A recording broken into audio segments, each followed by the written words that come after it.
My name's Dave Dubeau, founder of MoneyPartnerFormula.com, and this show is built for everyday real estate investors who are actively doing deals and looking to scale using other people's money. So if you're an active real estate investor and you want to get featured on this show to talk about your own real estate and capital raising experiences, then just go to daveinterviewsyou.com. Now let's get rolling with this episode, and remember to subscribe for daily interview content. All right, guys, welcome to Property Profits Podcast. I'm your host, Bryce Kaminsky, filling in for Dave Dubeau. And have you ever wondered how an accidental landlord became a real estate opportunist, mastering diverse strategies? Today, my guest, Alicia Marks, shares her journey of scaling strategic partnerships and thriving in a dynamic real estate market.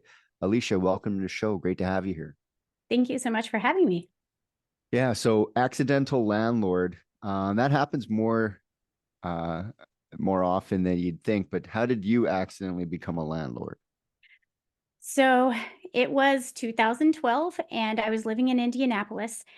A lot of the Midwest had not fully recovered from 2008. For those of you who weren't investing or not a property owner then, look it up. It was not pleasant for a lot of us. And unfortunately, my former husband was a corporate climber, and we were pursuing the next opportunity from Indianapolis, and we couldn't sell our house for what we were looking for. And so we decided, with some help of a friend who happened to be a property manager, she said, well, I can help you out. Let's go ahead and rent it for a little while. We'll see how the market goes. And it went terribly. It was a large house, 5-bedroom, 3.5 bath. And even worse. It was it was a little rough. We ended up with tenants who were recently married and a blended family, and so they were looking that didn't for. go well. No, they were looking for a lot of rooms so that their kids didn't have to share rooms. Needless to say, the tenancy didn't work out, neither did the marriage within about less than a year. So it came with ongoing challenges. We had a sump pump that failed about 4 days after they moved in. So of course we had damage to mattresses and things that were on the basement floor. And, just repeated challenges and calls from neighbors about what was happening at the house. So it was not domestically loud. it wasn't the best experience to get started, but eventually sold that house and decided to take a lull for a bit. Well, that's the whole thing with that's when you said, oh, a 5-bedroom, I'm like, okay, who needs a 5-bedroom house? Typically, the transitioning multifamily. So it's like, because as a tenancy, two bed, 1 bath, that's a decent tenant. 3-bed, 1 bath, that's a decent tenant. 5 beds, that sort of family should probably own a house. And then you end up with that sort of tendency that you ended up with. Not to say that happens all the time, but the more beds, the odds are the more people. That's why whenever I'm looking at property, I always stay away from fourplexes. I look at a fourplex and I say, okay, duplex, 1 neighbor, triplex, okay, 2 neighbors. Now we got 3 other neighbors, 4 people altogether, and it starts to become a real boiling pot when you look at the type of property in the type of area that I was looking at. So kind of similar situation. Now you took a break. How many years was it before you kind of started looking back at real estate and going, you know what, maybe it wasn't such a bad idea in the first place? Yeah, so that was 7 years. In the process, I had previously been a teacher, got divorced, and my goals were still just as big as before, but I was down a sizable income, no longer having that shared income, and started looking at what my options were. And I've always been interested in real estate and interested in houses, and so I thought that this was going to be a good time to kind of see what was going on. And I actually ended up using the CARES Act to leverage some of my retirement accounts in order to not pay the penalty. Bought a duplex for cash, and I was able to cash flow that, and then waited my 6-month seasoning period and cashed out. And that was how I eventually got the money to start churning and moving forward. So did you house hack that thing? Were you living in part of it? Is that the idea, or was it just another property? No, this was just another property. This was also a unique opportunity because after living in Indianapolis, I was moving to Detroit. And Mhm. people have this fear of Detroit. And thankfully, I had lived there for a while. I spent some time learning about the areas and understanding that it really is block by block on how you invest and where you invest. So I had a lot more confidence going in there to be able to purchase something that had cash flow that was still in a good area Yeah. and so I was able to leverage opportunities other people weren't willing to take because I had some background knowledge. Yeah, it seems like that's a trend that continues. Detroit, Chicago, Chicagoland, all the way through Cincinnati, Cleveland. It's very block by block because the houses are so old, 100+ years. And it could be that, this block is no good and that block, now you've got this great duplex. Um, so then you started investing again. Were you living in Detroit at the time? I was not. I had moved back to Fort Worth, Texas, where I'm from. And so I was handling everything remotely. I had a property manager there. That also didn't go well. So when they talk about having boots on the ground and being able to trust but verify, I would definitely recommend that if you're doing long distance investing.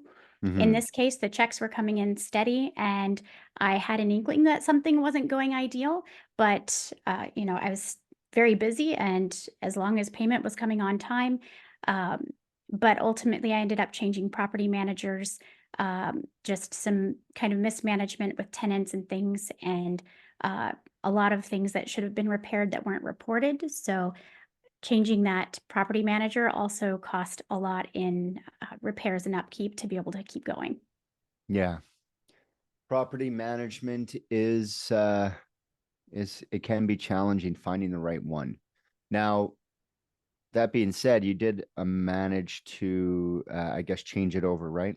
Find someone who Yes. was doing the job more in line with your expectations. Yes, and that's again where, I used the network that I had. I knew other investors in the area, and some of us had come from the previous property manager, so I reached out to them and said, "Who are you using? Are you doing well with them? Are they responsive?" And ended up finding someone that wasn't perfect, but definitely huge improvements and overall did a good solid job for my property until I was able to sell it on owner financing this past year. Nice. So, how many properties are we talking about right now? And what does the future look like as far as what you're looking to do? So I have 15 doors between about 8 or 9 properties offhand. Think Nice. right around there.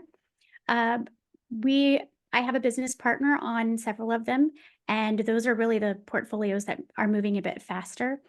We could definitely talk about partnerships because there are great ways to find partners. There are good partners, there are bad partners, just like in a marriage. Mhm. And so we've been able to take some opportunities, try some different strategies.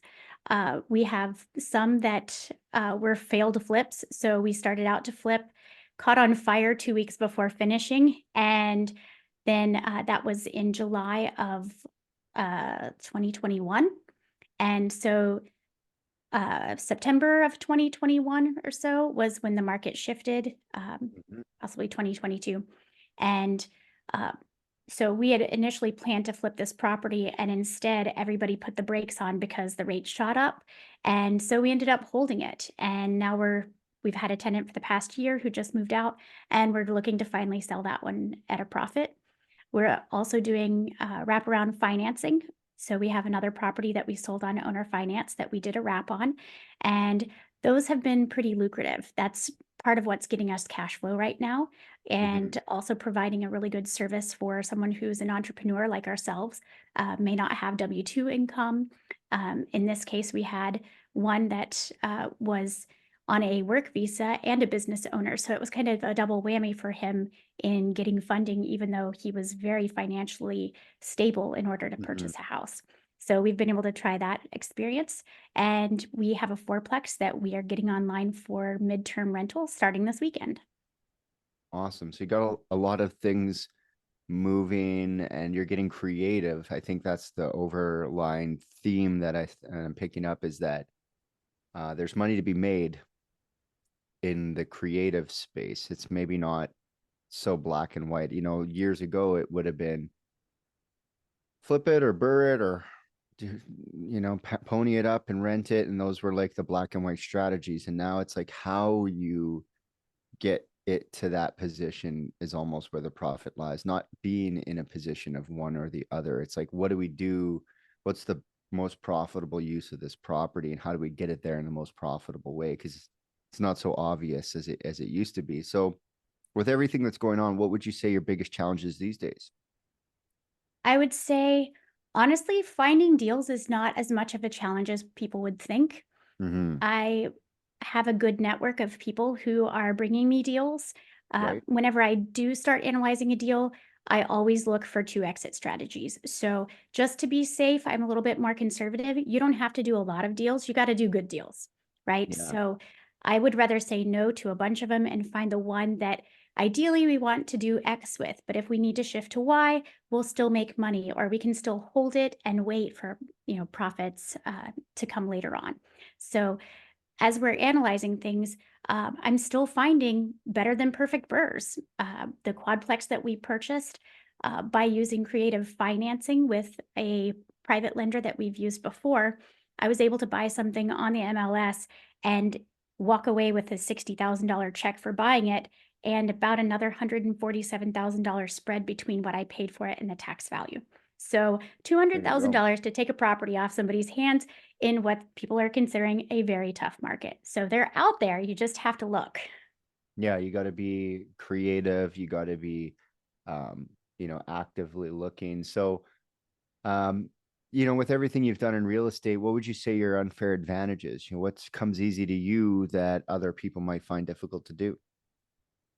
I would say that building community and being able to talk to prospective sellers, I really work hard to be able to connect with people and being able to solve their problems. So where I've come in on other failed wholesalers from, other people talking to them, they might have been burned, they might have been very frustrated, and I come at it from the angle of, "We're here to solve a problem for you. Figure out what Mhm. the problem is, solve it for them, and you can get a better deal than the guy who shoves a number down their throat and makes them feel bad about the situation that landed them there." And I think that's something that really sets me apart, is coming, with compassion and problem solving and creativity and being honest. If I if I'm meeting someone, I might say, "Here are the 3 options I see for you. Mine is one of them. You don't have to take it." Right? If you're And that's honest hard with them and for some people to do, right? They want the deal so bad that they're not going to even present what else they could do.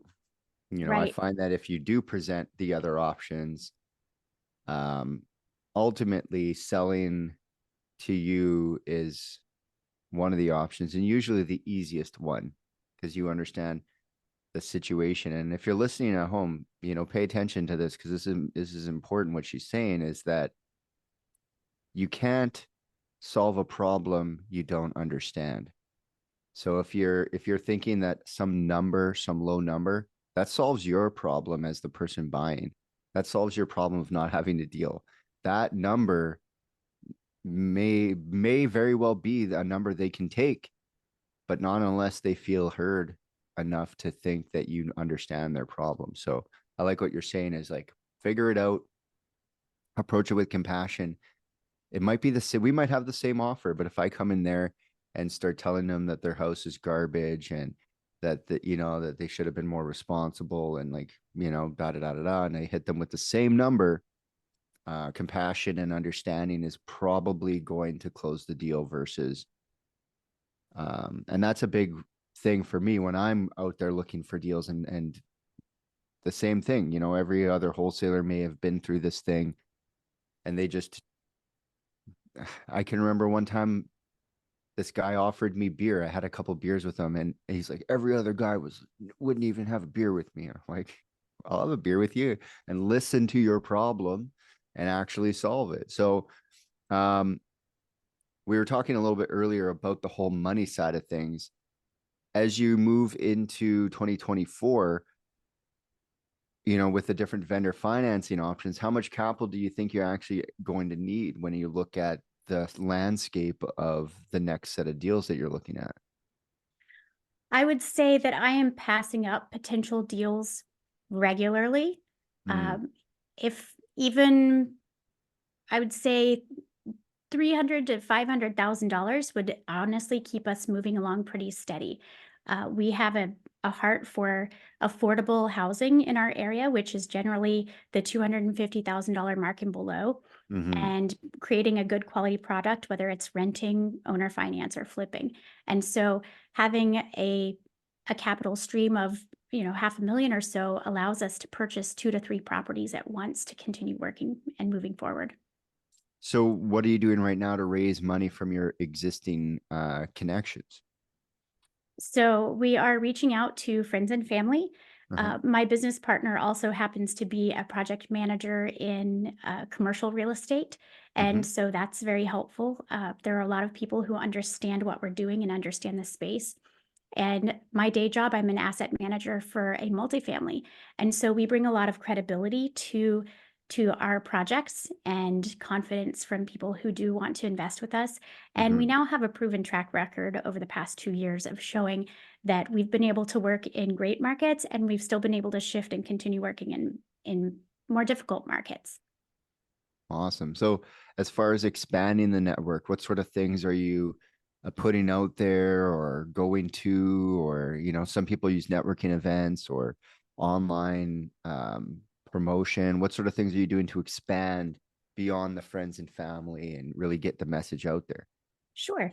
So I run a meetup in North Dallas. Most of what we have are more beginner investors, but Hmm. I've also been able to get some deals from them or have other opportunities. Just building your network that way. I also go to another larger meetup that has more experienced investors. It's one of those where I feed others in my meetup, and I need to go and be fed myself. And so, being able to network those opportunities with a group of more experienced investors.